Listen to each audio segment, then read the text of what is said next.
He could be described as reckless, impulsive, undisciplined, lucky, fearless, and also as one of the most successful fighter pilots in the history of the US Army Air Forces.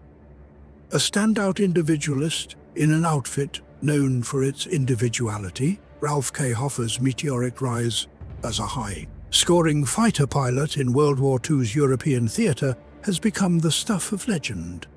From his feat of downing an enemy plane on his first combat mission to his insatiable penchant for engaging the Luftwaffe, wholly independent of flight, squadron, and group, Kid Hofer amazed and confounded his contemporaries, and today remains a compelling figure in the history of the 8th Air Force. Dead at age 23, with official credit for 30.5 enemy planes destroyed in air combat and ground strafing, he was the second highest T-scoring 8th Air Force fighter pilot to be killed in action during World War II for decades since the war. Hofer's exact fate has remained a mystery, leaving historians to speculate on the events of his final mission on the 2nd of July, 1944. Recent research has uncovered a number of facts that bring closure to his story and which now make it possible to piece together the fate of this remarkable pilot. An impulsive start to his career as a fighter pilot, details of Hofer's somewhat restless early life are sketchy, many of them coming from wartime press interviews. He was born Ralph Holbrook on a farm near Salem, Mo, in 1921, and later took his stepfather's surname when his mother remarried. Athletically inclined, Hofer boxed as a youth during the 1930s, and after moving to Chicago in the pre-war years, had some success in Golden Gloves amateur tournaments. Though briefly enrolled in a junior college where he showed interest in becoming a commercial artist, he returned to his native Missouri in 1940, taking a civilian job at Fort Leonard Wood. The carefree impulsiveness, which typified Hofer's career as a fighter pilot, was also largely responsible for getting the young Missourian into the war. According to Virginia Irwin, a war correspondent writing for the St. Louis Post-Dispatch in 1944, Hofer's pre-war plans had included anything but learning to fly. While working at Fort Wood, he hatched a scheme to pull up stakes yet again and headed for California, where he hoped to make his way as a prize fighter. In the fall of 1941, he struck north to Detroit, Mich, where he contracted to deliver a new 1942 Hudson automobile from the factory to a purchaser on the West Coast in exchange for travel expenses. By chance, while awaiting the availability of the car, he took a day outing to Windsor, Ontario. After crossing the Detroit River, he was directed to a Royal Canadian Air Force (RCAF) recruiting office by a well-meaning immigration official who assumed that the young American had crossed border to join the RCAF. Immediately seizing the idea, Hofer was soon enrolled as an aviation cadet in Canada's burgeoning Air Force. Hofer jumped to the USAAF as an American in the RCAF. Ralph Hofer was in good company, though the spontaneity of his enlistment surely set him apart. Despite no prior aviation experience, he had no trouble completing elementary and advanced flight training in Canada, and in October 1942 was posted to Britain. When months of additional training in England yielded no chance for action, Hofer eventually took the opportunity to transfer to the US Army Air Forces. With his flight time, he could expect to be placed in a combat unit, then flying missions over occupied Europe, while his changeover to the USAF in June 1943 gave him an immediate change of status from sergeant pilot to flight officer, a rank bestowed on non-commissioned USAF pilots, but he was required to undergo additional training on the Republic P-47 Thunderbolt fighter before joining a frontline unit. After completing his training in the fall of 1943, Flight Officer Hofer found himself headed for US Army Air Forces. Air Forces Station F-356, Debden, Essex, for duty with the 300. Hofer's combat unit was already known for its daring and individuality. The 4th Fighter Group, 8th Air Force, had been created in 1942 by the wholesale transfer to the USAAF of 3 Royal Air Force Eagle squadrons composed entirely of American volunteers, independent by nature. These men had made their way to Canada and Britain for the chance to fight while the US was officially neutral. Though not one of the Eagles who formed the new unit, Hofer shared their spirit, and in his own way came to personify it. An amazing first combat mission, Hofer's first combat mission, took place on the 8th of October, 1943, as the 4th Fighter Group provided escort to Boeing B-17 Flying Fortress bombers attacking targets in Bremen. As a new and inexperienced pilot, he was assigned as wingman to Captain James A. Clark, a veteran who had served with 71 Eagle Squadron.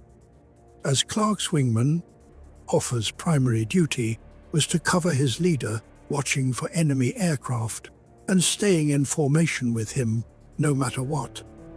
As events transpired, he became separated when German fighters attacked his flight of P-47S over the Netherlands.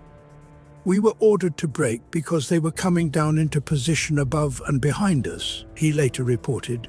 I flicked and spun down coming out west of Zwolle. As the remainder of Hofer's flight mixed it up with the German interceptors, the absence of the new pilot was hardly missed. In fact, Hofer was unable to rejoin elements of his flight or squadron, and when he landed alone at Debden later on, he was among the last to return from the mission as he taxied to his hard stand. Ground crewmen noted curiously that the protective tape placed by armourers over the clean muzzles of the Thunderbolt's .50 caliber machine guns was broken, indicating that the fledgling pilot had triggered his guns, a rare occurrence for a pilot on his first combat mission. When Hofer reported to his intelligence officer how he came to fire his guns, he related a seemingly unbelievable story. After being separated from his flight, he headed west toward home, but soon saw a German Messerschmitt Me-109 fighter chasing a P-47 at low level. Before I could close, I saw the Me-109 fire, and smoke came from the P-47, which turned down and to the right from 1,000 feet altitude. I followed the Me-109 closing fast. To about 100 yards, opened fire, and saw strikes and flashes on the enemy aircraft. I had to shove the stick forward to keep from ramming him as he turned over and went down into a steep dive. Oil on my windscreen prevented me from seeing any more. Heading out over the coast toward England, Hofer's adventure was not yet over. I was then down to about 300 feet, so I started for base. A half-mile offshore, I was shot at by a small trawler. I took several short squirts at it. Hofer's claim on his first mission caused more than a little stir among the veterans at Debden.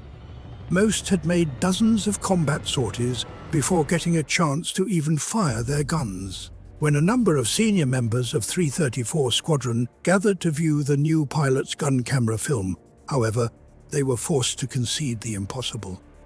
When the film began to roll, there on the screen was a Messerschmitt 109 absorbing crippling punishment from close range. A growing reputation for lone wolf tactics, though his combat career had begun remarkably, it was nearly 4 months before Hofer again returned to Debden with a story to tell. On the 6th of February, 1944, he succeeded in bringing down another Me-109 over France. And from that point, during a period of just under 5 months after his second victory, his short career reached its zenith, along with his reputation for lone wolf tactics and narrow escapes from hair-raising combat situations. Hofer's growing penchant for remarkable incidents was well illustrated during an escort mission to Bavaria flown on the 18th of March, 1944. The 4th Fighter Group had recently traded its P-47S for North American P-51 Mustangs, and on that day, Hofer was assigned to fly the number 4 position in the 334th Squadron's wide. In practice, the wingman to the pilot is in the number 4 position. Once again, the fact that his primary duty was guarding his leader's tail did not stand in the way of making a good bounce. When he spotted an unsuspecting Me-109, he promptly split from his leader and dove on the German fighter, which, battered by .50 caliber hits, was seen to crash in a ball of fire. While climbing to rejoin his flight, he then sighted another Me-109 and immediately gave chase, during which the German pilot, suddenly glimpsing the P-51 close on his tail, elected to bail out. Hofer's separation from the rest of his flight was complicated by radio malfunction, and he remained on his own, a lone Mustang deep in Germany. Shortly after downing the 2nd Messerschmitt, he spotted a German airfield and cruised the vicinity, hoping for more targets. After chasing a 3rd Me-109, which he lost in cloud, he decided to set course for the target area, Munich, with a view to rejoining his flight. While en route, Hofer spotted yet another pair of Messerschmitts, which passed above and in front of him, and thinking nothing of the odds, he proceeded to climb at full throttle after the 2 Me-109s. As he did so, however, his Mustang apparently suffered a malfunction of the propeller pitch control, causing the prop to windmill, with the propeller blades suddenly unable to bite. Hofer's Mustang began to shudder and lose airspeed. A terrific amount of boost and RPMs was recorded, he told his intelligence officer after landing that day. Suddenly, concerned that his plane would not be able to make the long trip back to England due to the mysterious engine trouble, he chose internment over capture and put the aircraft into a shallow glide toward the Swiss border. Once over Switzerland, he went through his bailout procedure, which included jettisoning his canopy. Just as he was poised to exit the cockpit, however, the pitch problem inexplicably righted itself and his plane began to gain flying speed. I then averaged up my gas and decided that I could possibly make it back with a little luck, Hofer said later. Luck, as usual, was on Hofer's side, and his canopyless P-51 touched down at Manston, the emergency landing field in Kent, with a mere 6 gallons of gasoline to spare. Hofer's boyish charm makes a lasting impression. The 2 victories on the incredible mission of the 18th of March made Kid Hofer an ace. He had downed a twin-engined Me-110 2 days earlier. Though still a flight officer, in effect one of the lowest-ranking members of the 4th Air Echelon, he was beginning to make a lasting impression on his fellow pilots. Not only for his tendency to chase German planes on his own, but for his irrepressible, boyish and happy-go-lucky manner. With markedly long brown hair, Hofer's adherence to uniform standards was anything but regulation. As part of his flying garb, he donned a bright blue football jersey emblazoned with the number 78 in orange. On his left hand, he wore a gold snake ring, and according to one account, he had his class a uniform blouse, tailored in suit fashion, around the base at Debden. Hofer could often be seen frolicking with his adopted Alsatian dog Duke, who had previously belonged to another pilot who had bailed out over France. According to James Goodson in his memoir Tumult in the Clouds, Duke was not just seen on the ground, but occasionally in the air, being taken aloft for local flights by his master, who left his parachute behind to make room in the cockpit of his single-seat fighter. As an example of Hofer's boyish sense of humor, he would delight in crouching down to create the illusion of the Alsatian dog at the controls, then pass another, unsuspecting pilot airborne on a routine flight over Debden. Concerns about air discipline, while Hofer's exploits in the air brought him into the limelight as one of the hottest fighter pilots in the Ito in the spring of 1944, his lack of air discipline provided continual headaches to his superiors. No one could argue that it was not a fighter pilot's job to engage and shoot down the enemy, and indeed, the 4th Fighter Group was founded in traditions of aggressiveness and, to an extent, individuality. The 4th's air leaders were at times forced to walk a fine line between fostering both aggressiveness and air discipline, particularly in Hofer's case. It was imperative that the basic unit of battle formation, the two-plane element of leader and wingman, remain intact. At times following one of Hofer's one-man shows, frustrated flight and squadron commanders would suggest that he be grounded and taught a lesson. The discussion always returned to the practicality of grounding a fighter pilot who brought back concrete results. Throughout the spring of 1944, the 4th Fighter Group continued its regular deep penetrations of German airspace as the struggle for daylight air superiority over Europe raged. In some of the most savage escort battles of the war, the group continued to dole out punishment to the Luftwaffe on an unprecedented scale, and also to suffer its own heavy losses. Despite his carefree attitude toward air discipline, Hofer's luck continued to hold as his personal score grew. By the end of March 1944, he added a Focke-Wulf wealth of W-190 fighter to his list of victories, and another 5 enemy planes fell to his guns in April. During a phenomenal spree over the last 10 days of May, Hofer, by then promoted to 2nd lieutenant, would claim 14.5 German planes destroyed in the air and in ground strafing. On the evening of D-Day, flying the second of 2 sorties, Hofer was nearly lost when a large force of German fighters jumped his squadron, which was preoccupied strafing a German road convoy in Normandy. Of the 4 P-51s in blue flight of the 334th Squadron, only Hofer escaped being shot down just 5 days later.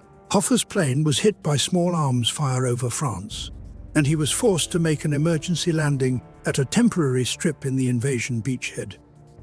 It was a close call, but his luck held once again, and he later returned to Debden without so much as a scratch. During the 3rd week in June 1944, Virginia Irwin, the noted war correspondent for the St. Louis Post-Dispatch, arrived at Debden to pen an in-depth story on the exploits of Kid Hofer. The result constitutes a significant portion of what is known about his background and attitude toward his own growing celebrity status. Asked by Irwin to consider the possibility of returning home as a hero, he replied, "No guy minds being a hero. In fact, I kinda like being a hero. But if they toss in that old stuff about how I helped to liberate the conquered peoples of Europe, I'll go beat red." Commenting on his success as a fighter pilot herself, effacing side emerged. "It was just one of those things," he observed. The 4th Fighter Group assigned to shuttle bombing mission at the time of Irwin's visit to Debden, the 4th Fighter Group was preparing for a special mission of great secrecy and prestige. Just before D-Day, the Italian-based 15th Air Force had sent a force of B-17s with P-51 escort to bomb targets in Eastern Europe, and then on to the Soviet Union, where they landed at specially prepared bases. Known as shuttle bombing, these missions not only gave American heavy bombers the chance to hit targets normally beyond their range by eliminating the return trip, but also provided tremendous propaganda value and bolstered cooperation with the Soviets. At the end of June, the 8th Air Force was poised to duplicate the 15th shuttle feat by sending B-17s with escort from England against targets near Berlin, and then on to the Ukraine non-stop. Accompanying the bombers would be the red-nosed Mustangs of the 4th, along with one squadron from the 352nd Fighter Group. Hofer had been grounded for the mission by the 4th's commander, Colonel Don Blakesley, for refusing to be vaccinated in preparation for the upcoming shuttle. Even worse, Blakesley denied Hofer access to the bar at Debden's Officers' Club. In the end, Hofer relented and took his shots. Blakesley relented and cleared him for the mission. At that point, the last great adventure of Ralph K. Hofer was set in motion. On the 21st of June, over 1,100 heavy bombers, with nearly the same number of escorting fighters, rose from bases throughout England, bound for targets in Berlin and eastern Germany. Of these, the shuttle force consisted of 944B-17s, escorted by the 68P-51s of the 4th and 352nd Groups. Colonel Blakesley led the shuttle escort up from Debden at 0728 hours, then initiated an easterly climb for high-altitude rendezvous with the bombers. He had briefed his pilots on the importance of avoiding combat with German fighters if at all possible, since anyone forced to jettison his drop tanks before passing Berlin would be unable to complete the nearly 1,500-mile trip to the Ukraine. This mission, he told them, was strictly for show, and he expected all 68 Mustangs to land en masse at Pyriatin some 7.5 hours after takeoff. Additionally, he cautioned them about Soviet sensitivity to having the Americans in their home airspace and warned that stragglers deviating from the briefed flight plan were likely to be attacked by Red fighters. The squadron makes it to Russia, but without Hofer the course of the shuttle mission went smoothly enough, though over western Poland, one Mustang and a B-17 were lost in a brief encounter with a formation of Fefu-190s.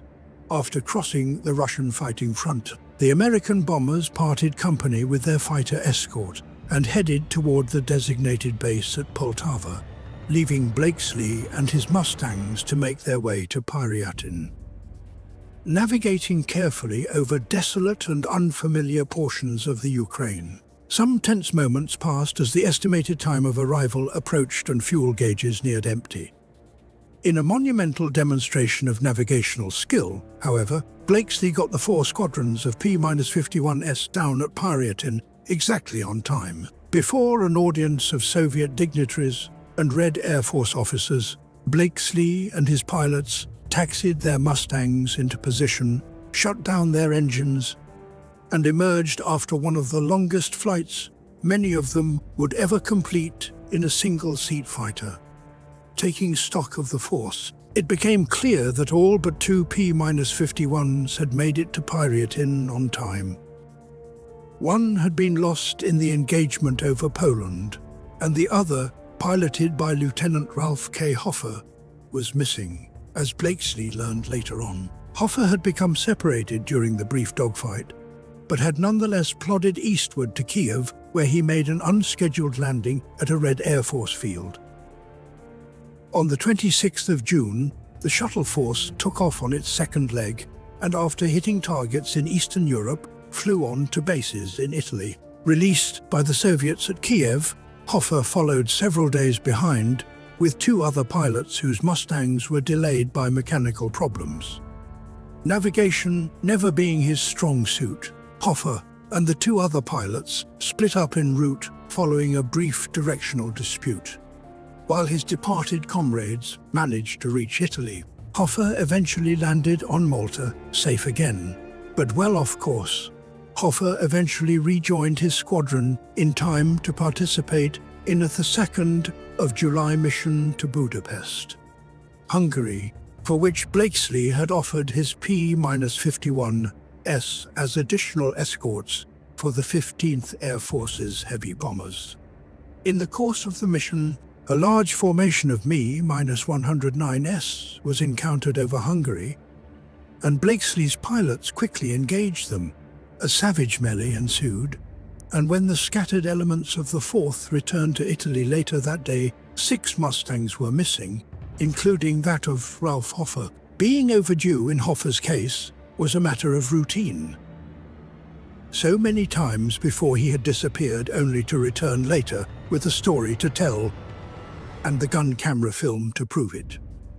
Captain Frank C. Jones of the group's 335th Squadron was among the last to see Hofer's plane as the group climbed to engage the enemy aircraft at the start of the 2nd of July encounter. With no further information forthcoming, there was no alternative but to officially list Hofer as missing in action when he failed to turn up by the following day. Several weeks after the conclusion of the Britain-Russia-Italy shuttle mission, word was received that Hofer's body had been identified within the wreckage of his P-51 several hundred miles south of Budapest in Mostar, Yugoslavia. While it was unclear what exactly had happened, some surmised that he had likely been downed by a member of the Luftwaffe's elite J-52 fighter squadron, which was operating in the area at that time, and for decades afterward this speculation solidified into legend. His remains were eventually recovered and reburied outside St. Louis. And for more than 50 years, what had taken place on the 2nd of July, 1944, remained a mystery. What really happened to Kid Hofer? The first break in the case took place in the 1990s when the recollections of George Stanford, a former pilot in the 335th Squadron, came to light in a memoir by former 4th Fighter Group pilot Frank Spear, and later in Spear's history of the group, the Debden Warbirds. On the 2nd of July 1944, mission to Budapest, Stanford had been leading the 335th Squadron, with Hofer filling in as his wingman. At the start of the engagement with the Me-109S, Stanford was beset with mechanical difficulties. His drop tanks refused to jettison, and then suddenly his engine threw a piston rod, forcing him to break away and head for the deck. With no hope of nursing the crippled engine back to Italy, Stanford belly landed in a Hungarian wheat field and was later taken prisoner. While standing near the wreckage of his plane, he spotted a lone P-51, which proceeded to buzz him at low level. The plane, he related years later, was none other than that of his wingman, Ralph Hofer, who apparently followed him down. What Stanford then saw behind the unsuspecting Hofer made his heart sink, and Me-109 following in perfect firing position. The Messerschmitt opened fire just before the two aircraft disappeared from sight, leaving Stanford convinced of Hofer's fate. Stanford's account brought more pieces of the puzzle into place before the full story was uncovered. Subsequent research into Hungarian military records revealed that one ensign Leo Krzyzewski, a pilot in the Me-109, equipped 101 Puma Regiment of the Hungarian Air Force, had in fact claimed an American P-51 on the 2nd of July, 1944. Full credit was withheld since Krzyzewski was unable to give the exact location of his victim, and no wreckage had turned up on Hungarian soil. Furthermore, Krzyzewski was killed on the 26th of July, 1944, while attacking 15th Air Force bombers en route to targets in Austria. While the claim of the Hungarian pilot dovetailed with the account of George Stanford, it did little to explain why Hofer's body was recovered near Mostar, Yugoslavia, some 300 miles from Budapest. It was not until aviation artist and Hofer biographer Troy White published his book Kid Hofer, Last of the Screwball Aces in 2003, that full details of the young ace's final mission could be pieced together. Through painstaking research in both German and Yugoslav military records, White reveals that Hofer was not downed by an enemy fighter pilot. But like so many Allied aces of World War II, he succumbed to ground fire over the German-operated Mostar Sud airfield. As White points out, it is entirely possible that Hofer was attacked and possibly damaged by Krzyzewski, as was recounted by George Stanford. White further argues convincingly that Hofer may have been attempting to nurse his damaged Mustang back to Italy and was attempting an emergency landing at the German base. Or in keeping with his character, he may even have intended to strafe the field. What is certain, according to the records of the flak unit stationed at Morstersund Airfield, is that a P-51 was shot down at low level and crashed into one of the drone's flak emplacements at 12:04 hours on the 2nd of July, 1944. The body of the American pilot was subsequently identified as Lieutenant Ralph K. Hofer, 334th Fighter Squadron, 4th Fighter Group, USAAF. Ralph Hofer's short but eventful career with the 4th Fighter Group has earned him a distinguished place within the legend and lore of World War II aviation. Among a breed of individuals for whom flamboyance and daring were hallmarks, Hofer stood out as exceptional to the point of reckless. His very involvement in the air war was the result of an unforeseen opportunity, which he immediately seized. His approach to combat flying was little different, and to close with the enemy he took every opportunity as it came without concern for the risk. Ranked as number 20 among some 268th Air Force fighter aces of World War II, Hofer demonstrated the old adage that fortune favors the bold, but also proved that fortune can be an all-too-fleeting commodity. The story of Ralph "Kid" Hofer is more than just a tally of aerial victories. It is the story of an irrepressible spirit, a man whose sheer force of will and talent carved a unique and unforgettable path through the history of the Second World War. He was proof that even in a war of millions, the individual could still leave an indelible mark. His legacy is a complicated one, a brilliant, reckless star that burned too brightly and vanished too soon. If the story of this rebel ace has captivated you, then you can't miss what is coming next on World War II Journeys. We have more incredible tales of courage and sacrifice waiting for you. Help us keep these stories alive. If you enjoyed this journey, please give this video a like. It truly helps us out. And make sure you are subscribed to World War II Journeys and have the notification bell clicked, so you never miss an episode. We want to hear from you. In the comments below, tell us who is another WWII figure whose rebellious spirit and incredible story we should feature next. Thank you for watching. Until the next journey.